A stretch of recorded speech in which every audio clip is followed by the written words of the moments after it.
Praise the lord. మన ప్రభు అయిన యేసుక్రీస్తు నామములో షిలోహు కృపా సందేశాల ఆధ్యాత్మిక కార్యక్రమాన్ని వీక్షిస్తున్న మీ అందరికీ నా హృదయపూర్వకమైన వందనాలు, దేవునికి స్తోత్రాలు. ప్రియులరా, బాగున్నారా? మీ అందరూ ప్రార్థన పరిచర్యలో ప్రోత్సాహం అందించడాన్ని బట్టి ఈ పరిచర్య ఎంతో సంతోషంగా, ఆశీర్వాదకరంగా, అనేకులకు దీవెనకరంగా ముందుకు వెళ్తూ ఉంది. ప్రియులరా, మీలో చాలామంది తెలియచేస్తున్నటువంటి మీ హృదయపూర్వకమైనటువంటి స్పందనలు ఫోన్ కాల్స్ ద్వారా, మెసేజెస్ ద్వారా, వాట్సాప్స్ ద్వారా, అదే రీతిగా ప్రత్యక్షంగా కలిసి మాట్లాడుతున్నటువంటి విధానాన్ని బట్టి ఎంతగానో ప్రభువుని స్తుతిస్తూ ఉన్నాను. ప్రియులరా, ఈరోజు ప్రత్యేకమైనటువంటి ఒక విషయాన్ని మీ ముందుకు తీసుకుని రావడానికి పరిశుద్ధాత్మ దేవుడు నా హృదయాన్ని ప్రేరేపిస్తున్నాడు. చూడండి, ధనవంతుడు ఎందుకు పరలోక రాజ్యంలో ప్రవేశింపరు? చూడండి, ఈ సందర్భాన్ని యేసుక్రీస్తు ప్రభు ఉపమాన రీతిగా బోధించాడు. లోకాసు వార్త 18వ అధ్యాయము 25వ వచనాన్ని ఒకసారి చదివినట్లయితే, ధనవంతుడు దేవుని రాజ్యంలో ప్రవేశించుట కంటే సూది బెజ్జంలో ఒంటె దూరుట సులభమని చెప్పెను. ఇది విని వారు, అలాగైతే ఎవడు రక్షణ పొందగలడని అడిగారు. చూడండి ప్రియులరా, యేసయ్య ధనవంతుడు పరలోక రాజ్యంలో ప్రవేశించుట కంటే ఒంటె సూది బెజ్జములో ఒంటె దూరుట సులభమని చెప్పాడని వాక్యంలో మనం చదివాం. నిజంగా ధనవంతులు పరలోక రాజ్యంలో ప్రవేశించరా? ధనవంతులకు పరలోక రాజ్యం ప్రవేశం లేదా? ధనవంతులు పరలోక రాజ్యంలో ప్రవేశించడానికి అవకాశం లేదా? మరి అలా అయితే ఈ లోకంలో చాలామంది ధనవంతులు ఉన్నారు, ఆత్మీయుల్లో కూడా ధనవంతులు ఉన్నారు, నాయకుల్లో కూడా కొంతమంది ధనవంతులు ఉన్నారు, కోటీశ్వరులు ఉన్నారు. మరి వాళ్ళంతా పరలోక రాజ్యంలో ప్రవేశించడానికి అవకాశం లేదా? అంటే ధనము ఉన్నంత మాత్రము చేత పరలోక రాజ్యంలో ప్రవేశించడానికి వీలు లేదని కాదు, కానీ ఆత్మీయంగా దీన్ని ఒకసారి మనం ఆలోచన చేస్తే, ధనవంతునిగా ఉన్నటువంటి వారు పరలోక రాజ్య ప్రవేశానికి ఆ అర్హతను కోల్పోయేటువంటి అవకాశాలు ఎక్కువ ఉన్నాయి అని, అందుకోసమే యేసయ్య ధనవంతుల యొక్క గుణ లక్షణాలను బట్టి ధనవంతుడు ఆ విధంగా వెళ్ళినట్లయితే పరలోక రాజ్యంలో ప్రవేశించరని చెప్పారు. ఈ వాక్యం వింటున్నప్పుడు మీలో కూడా చాలామంది ధనవంతులు ఉండొచ్చు, కోటీశ్వరులు ఉండొచ్చు, గొప్ప స్థితి కలిగినటువంటి వారు ఉండొచ్చు. కానీ ఎందుకు ధనవంతులు పరలోక రాజ్యంలో ప్రవేశించరని యేసయ్య చెప్పాడో మచ్చుకగా ఒక 5 విషయాలు నేను మీ ముందు ఉంచడానికి ఇష్టపడుతున్నాను. మనం అదే అధ్యాయము, యాకోబు రాసినటువంటి పత్రిక 5వ అధ్యాయం 1వ వచనం దగ్గర నుంచి 7 వచనాల వరకు చదివితే, తమ ధనమును బట్టి ధనవంతులు పేదవారిని అణిచివేసి అవమానపరిచేవారిగా ఉంటారు, అందువల్ల వారు పరలోక రాజ్యంలో ప్రవేశింపలేరని చెప్పారు ప్రభు. అంటే ధనం ఉన్నప్పటికీ కూడా ఎవరైతే వారి యొక్క ధనమును బట్టి, వారికి కలిగిన స్థితిని బట్టి, వారికి కలిగిన స్థాయిని బట్టి, వారికి కలిగినటువంటి ఆహ్లాదకరమైనటువంటి జీవితాన్ని బట్టి ఎవరైతే గర్విస్తూ, అతిశయిస్తూ, దేవుని యొక్క మాటలను తృణీకరిస్తూ, దేవుని యొక్క ఆజ్ఞలను పెడచెవిని పెట్టేవారిగా ఉంటూ, వారి కన్నులు ఎదుట ఉన్నటువంటి పేదవారిని కూడా లక్ష్య పెట్టకుండా వారిని తృణీకరించేవారిగా ఉంటారు, అటువంటి వారు నిశ్చయంగా పరలోక రాజ్యంలో ప్రవేశించరు అని చెప్పారు. కనుక ఈ ధనవంతులుగా పిలువబడుతున్నటువంటి వారు ఎవరైనా సరే కలిగి ఉన్నటువంటి ధనమును బట్టి అతిశయించకుండా వారు దేవునిని బట్టి అతిశయించేవారిగా ఉంటే వారికి పరలోక రాజ్య ప్రవేశం ఉంటుంది.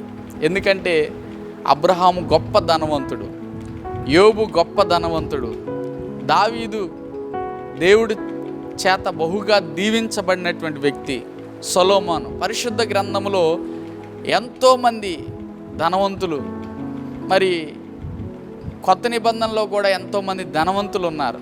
కానీ వారి ధనమును బట్టి అతిశయించకుండా వారి ధనమంతటిని కూడా పక్కన పెట్టి వారు దేవుని బట్టి అతిశయించారు కనుక దేవుని యొక్క రాజ్యాన్ని సంపాదించుకోగలిగారు. రెండోదిగా సామెతల గ్రంథము 18:11 తన ధనమును నమ్ముకొని దేవునిని నిర్లక్ష్య పెట్టేవారు దేవుని రాజ్యంలోనికి ప్రవేశించరు. ప్రియులారా, చాలామంది తన ధనాన్ని ఆస్పదం చేసుకుంటారు.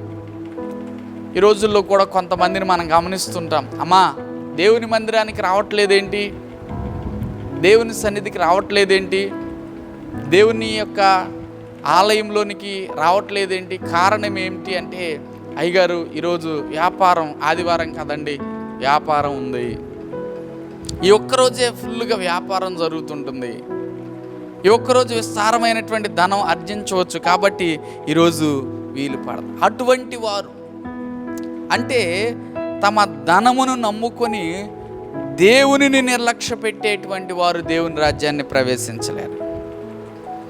ఎందుకంటే తమ ధనం ఎక్కడున్నో వారి మనస్సు అక్కడ ఉంటుందని దేవుని వాక్యం జ్ఞాపకం చేస్తుంది. కనుక ధనమును మనం వెంబడించడం కంటే ధనము మనల్ని వెంబడించేటట్లుగా ప్రభువు చేయగలడని ఎవరైతే విశ్వాసం ఉంచి ధనాన్ని వెంబడించకుండా మొదట ప్రభువుని వెంబడిస్తారో వారు దేవుని దీవెన పొందుతారు. Praise the lord. కనుక ప్రియులారా, మనము మన యొక్క ధనమును నమ్ముకోవటాన్ని బట్టి దేవుని నామం నిర్లక్ష్యపరచబడుతుంటే దానిని వదిలిపెట్టి దేవుని వైపు తిరగగలిగితే దేవుని దీవెన పొందుతాం. మూడవదిగా యెహెజ్కేలు గ్రంథం 28:5 తమ ధనమును బట్టి గర్వించి దురుసుగా మాట్లాడేవాళ్ళు, తన ధనమును బట్టి గర్వించి అపహాస్యంగా మాట్లాడేవాళ్ళు పరలోక రాజ్యంలో ప్రవేశించారు. సామెతల గ్రంథం 18:23 కూడా ఉంది. కనుక ప్రియులారా, ధనమును బట్టి గర్వించారు. బైబిల్లో చాలామంది భక్తులు ధనము పేదవారిగా ఉన్నప్పుడు, కొంచెములో ఉన్నప్పుడు ఎంతో నమ్మకంగా ఉన్నారు.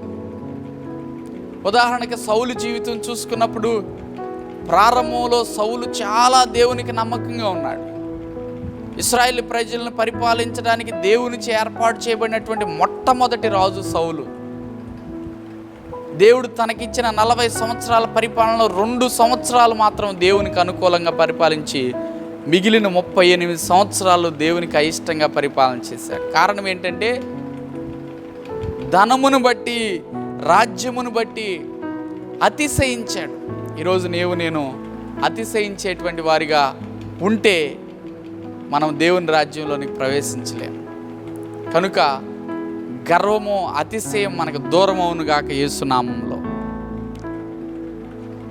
నాలుగోదిగా చూస్తే లూకాసు వార్త 12:15 దగ్గర నుంచి 21 వరకు పాపముల చేతను దుష్కార్యముల చేతను వారి ఇండ్లు నింపబడినందున ధనవంతులు ప్రవేశించలేరు. చూడండి, ధనం ఉన్నప్పుడు ఇష్టానుసారమైనటువంటి జీవితం, ఇష్టానుసారమైనటువంటి ప్రవర్తన. చూడండి, ధనవంతుడు ఓదారంగు వస్త్రాలు ధరిస్తూ, కావలసింది తింటూ, కావలసినవి త్రాగుతూ, ఇష్టానుసారమైనటువంటి జీవితం జీవిస్తూ పాపమును అధికం చేసుకుంటా ఉన్నాడంట.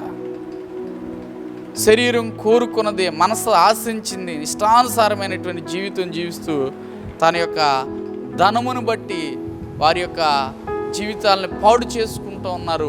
అటువంటి వారు కూడా దేవుని రాజ్యంలోనికి ప్రవేశించలేరు. ఐదవది చూస్తే యోహాను రాసినటువంటి మొదటి పత్రిక 3:17 ఎంత ధనమున్నా సరే ఇతరులకు సహాయం చేయలేని వారు కూడా ధనవంతుని యొక్క జాబితాలో ఉన్నవారే. అటువంటి వారికి కూడా పరలోక రాజ్యం లేదు. కనుక ప్రియులారా, ఇటువంటి గుణలక్షణాలు ఉంటే, ఇటువంటి గర్వించేటువంటి మనసు ఉంటే, ఇటువంటి పేదవారిని అణిచివేసి ధనమును నమ్ముకొని కలిగిన ధనాన్ని బట్టి గర్వించి ఆ ధనము చేత పాపములు, దుష్కార్యములు చేస్తూ ఆ ధనమంతటికి సమృద్ధి కలిగి ఉన్న పేదవానికి సహాయం చేయలేనటువంటి ధనవంతులు ప్రియులారా దేవుని రాజ్యంలోనికి ప్రవేశించలేరు. అందుకనే ధనవంతుని యొక్క ధనము ఉగ్రత దినమందు వాని ఆస్తి వానికి అక్కరకు రాదని ప్రభువు చెప్పాడు. కనుక ప్రియులారా మనం పరిశీలన చేసుకోవాలి, గ్రహించుకోవాలి. తప్పకుండా మన ధనము కంటే, మనం కలిగి ఉన్నటువంటి స్థితి కంటే, మనల్ని సృష్టించినటువంటి సృష్టికర్త అయిన దేవుడు గొప్పవాడు.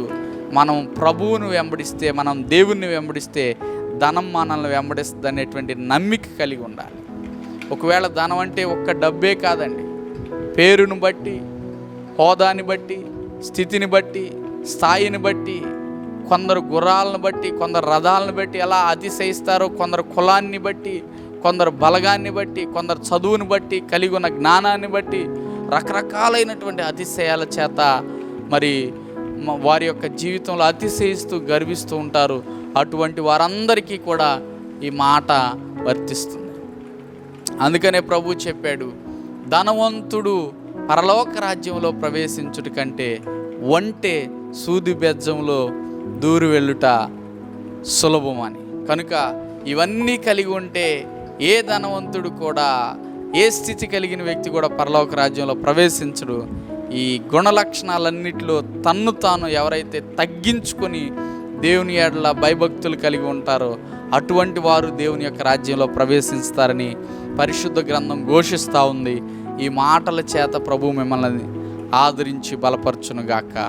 చిన్న ప్రార్థన. మహాపరిశుద్ధుడా, ప్రేమ నమ్మకం కలిగిన మా ప్రియ పరలోకపు తండ్రి, నీ పరిశుద్ధ ఘన శ్రేష్ఠ నామమును బట్టి నీకు స్తోత్రం. ఎత్తబడిన వాక్యం నీ బిడ్డల హృదయాల్లో నీరు కట్టి ఫలింపు దయచేయి. ధనవంతుడు పరలోక రాజ్యంలో ప్రవేశించాలంటే కలిగి ఉండవలసినటువంటి గుణలక్షణాలు మేము కూడా కలిగి ఉండటానికి సహాయం చేసి మేలు చేయమని యేసు నామమున పేరిట వేడుకొని ప్రార్థిస్తున్నాం తండ్రి, ఆమేన్. ప్రియులారా, ఈ సందేశం మీకు ఆశీర్వాదకరంగా ఉంటే తప్పకుండా ఇతరులకు పరిచయం చేయండి, ఇతరులకు షేర్ చేయండి.